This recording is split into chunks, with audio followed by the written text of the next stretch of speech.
Welcome back to another episode of the NCAA Track and Field Show. I'm your host, Gordon Mack, and we are a week away from the NCAA Championships, the Outdoor Championships in Eugene, Oregon. Cannot wait, and we're going to have an incredible battle on both the men's and women's side.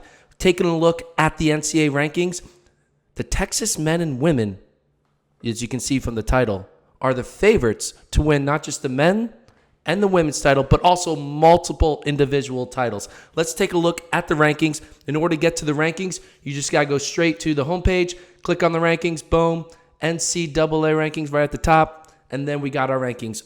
So we're going to do a brief overview of the team battle. We got Georgia 1 with 47 points, tied with Texas also with 47 points, Florida 33, A&T 31.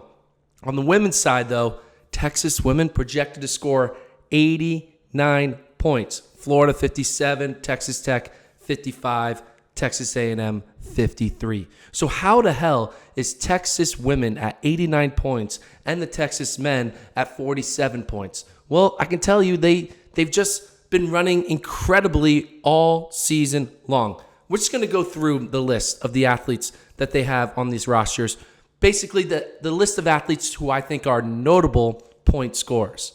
On the men's side, they got Micaiah Harris in both the 1 and the 2. They got Jonathan Jones in the 400. They got Yusuf Bizamania in the 800. They got Adrian Pippery in the shot put. They got Leo Nigelbauer. I'm sorry if I'm saying your last name wrong. I apologize. In the decathlon, they got 2 relays in the 4x1 and the 4x4. On the women's side, they got Julian Alfred in the 100. They got Kavana Davis in the 100. They got Kennedy Flannel in the 200. They got Kavana Davis in the 200. They got Adelke in the 200. They got Stacey Ann Williams in the 400. They got Simon in the 400. They got Valerie Tobias in the 800.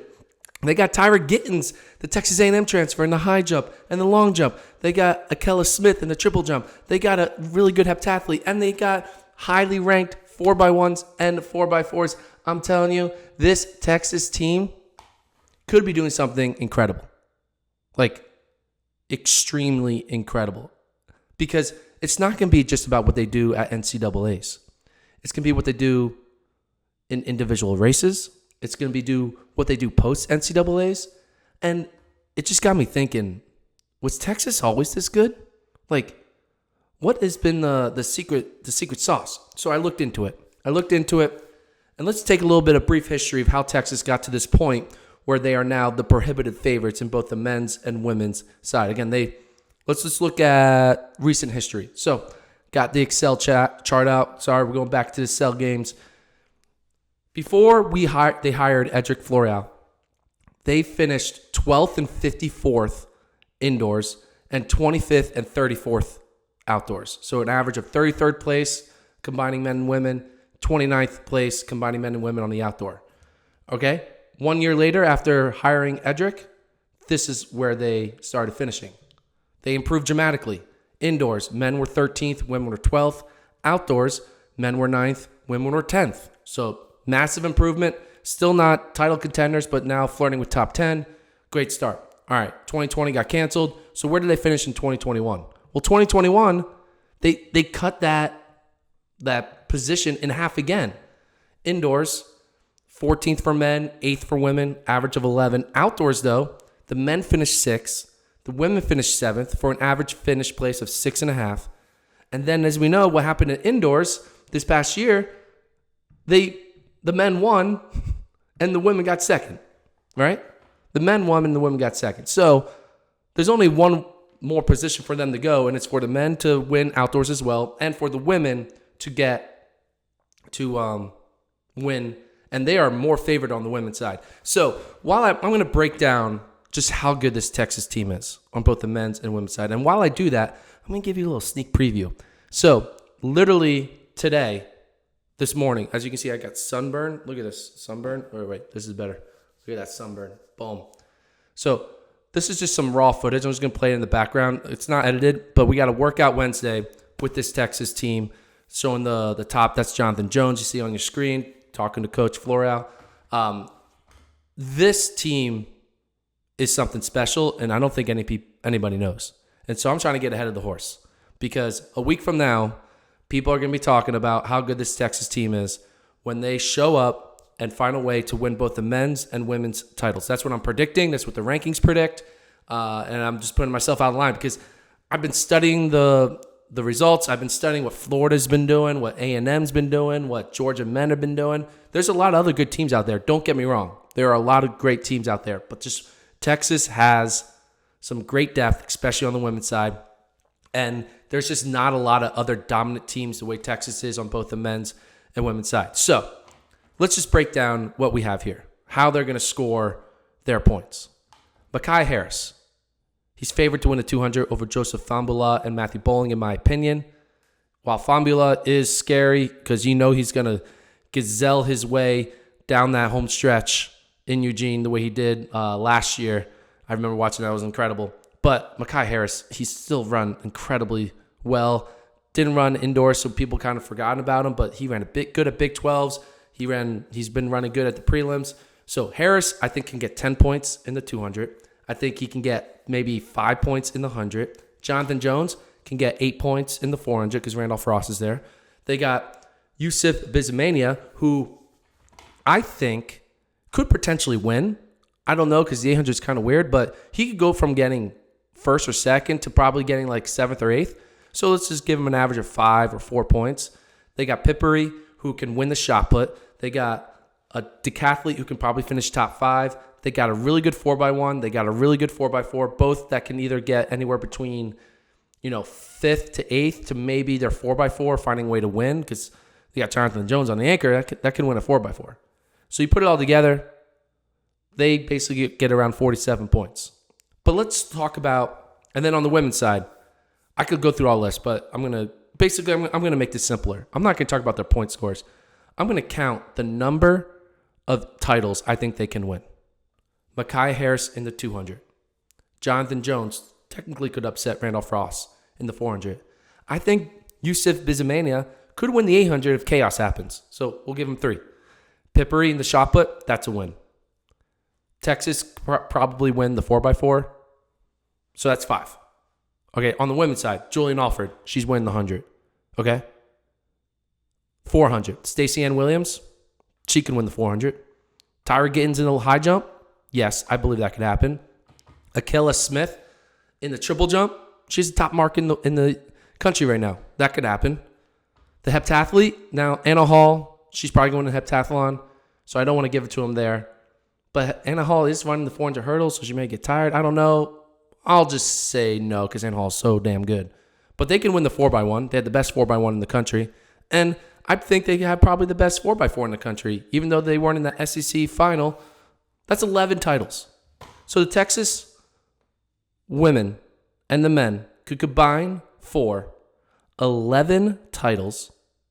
They could win the men's team title. They could win the women's team title. They'll become the 4th team in program in NCAA history to win both the men's and women's title. Oregon did it in 2015.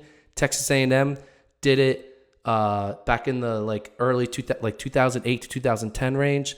I'm not sure who the other 2 teams were. There's one other team. I think LSU maybe. I don't know, but they'll be the 4th team. I think it was LSU. Let me check my stats. It was, yes, LSU did it in 89 and 90. So LSU, A&M, Oregon, and now maybe Texas. But now that's just the NCAA because this team, you see on the screen right there, Julie Alfred, that woman could go toe-to-toe, I believe, with Shelly Ann Fraser-Price. I know, and with Sha'Carri Richardson. Not Elaine Thompson-Herah, I'm not too crazy, but she could go toe-to-toe with Shelly Ann. She could go toe-to-toe with Sha'Carri. And this is why. Let's look at, there are 4 athletes that Coach Floreal is coaching in college who could medal in July at Worlds. Let's just take a look at who they have. Julian Alfred. Look at this. 3rd best time in the world. I think that's pretty damn good. Okay, what about the men's 200? Oh, Mekhi Harris. 3rd best time in the world. Behind Knighton and Lyles. Actually tied for 2nd with Lyles. Okay. Oh, what about the 400? Oh, Jonathan Jones. 7th best time in the world. 7th best time in the world. He's in college. Oh, what about the women's 400? Oh, Stacey Ann Williams, 6th best time in the world. Oh, wait. Kennedy Simon, 12th best time in the world. Oh, wait. Adelke from Ireland, 13th best time in the world. He's got 3 women in the top 13 in the world. So, back to this Texas team. This is potentially going to be the greatest team we've ever seen to pull up in one season, combined men and women's program. We've had some great men's programs, some great women's programs, but we ever had a great men and women dominate the NCAA, then go on and do very well at the World Championship or the U.S. level? We haven't seen that. And I'm telling you, Edric Floreal's there. He's talking to Jenna Prandini. He also coaches Prandini. He coaches Kenny Harrison. It's just incredible what he's done. He's taken this program from finishing 30th in 2018 to now potentially going first in indoor for men, second in indoor for women, first indoor for men, first outdoor for men, first outdoor for women. Again, outdoor hasn't happened yet. This is all about projection. But you look at this list here, you look at that projection, and you think there's a chance this could be a 1 and a 1 in, 3 seasons? That's incredible. So, all I got to say is be on the lookout for the Longhorns. I'm sure our boy Matthew McConaughey will be watching. If you're not watching, someone's got to tweet this link to Matthew McConaughey. Tell him that, the Longhorns have a good track team. It's not just a football school. It's not just a basketball school. I know the softball team just qualified for College World Series. The Texas baseball team is currently in their regionals, hosting a region. But the Texas track and field program, they are my favorites to win the team title on both the men's and women's side. Could win up to maybe 10 or 11 individual events and races. It's just going to be Texas everywhere. So that's what I got to tell the people. And so I'm telling you, watch out for Texas. There's no bias. I do live in Austin, but I didn't go to Texas. So no bias. And it's just kind of cool to see a program go from averaging 30th and 29th place to now potentially winning 3 out of the 4 team titles. Shout out to Florida, though, winning that women's indoor title.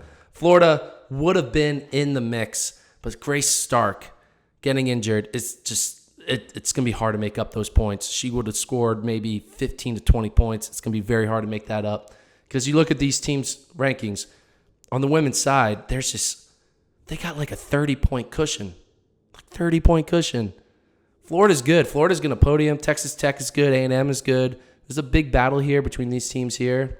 But Texas is big separation. And then on the men's side, I know the Georgia fans are going to be like, why don't you talk about Georgia? Because we're tied with Texas, right? 47-47. Thing is, Georgia's going to rely a lot on Matthew Bowling. And it's going to be hard. If Matthew Bowling is the only man in the world who can single-handedly ruin this video. Because this video is all Texas, Texas, Texas. And Matthew Bowling could be like, no, boy. Just wait. I'm going to show up. I'm going to win that 100. I'm going to win that 200. I'm going to split 43 seconds on a 4x4. And I'm just going to make Gordon regret all of his hot Texas takes. Other men's teams, Florida's still in the mix. They got 33. A&T's in the mix, 31. It's really a Georgia-Texas game. I mean, again, anything can happen.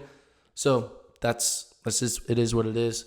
Again, want to tell you, we got a workout Wednesday coming with this Texas team. It's going to be awesome. Check it out. It's going to be fire. We got Jonathan Jones. We got Julian Alfred. We got Edric Floreal mic'd up.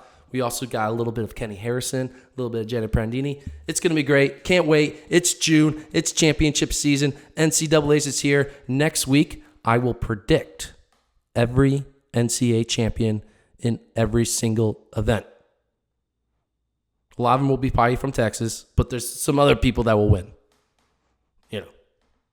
Texas isn't going to win everything, but maybe they do. Like and subscribe. Peace.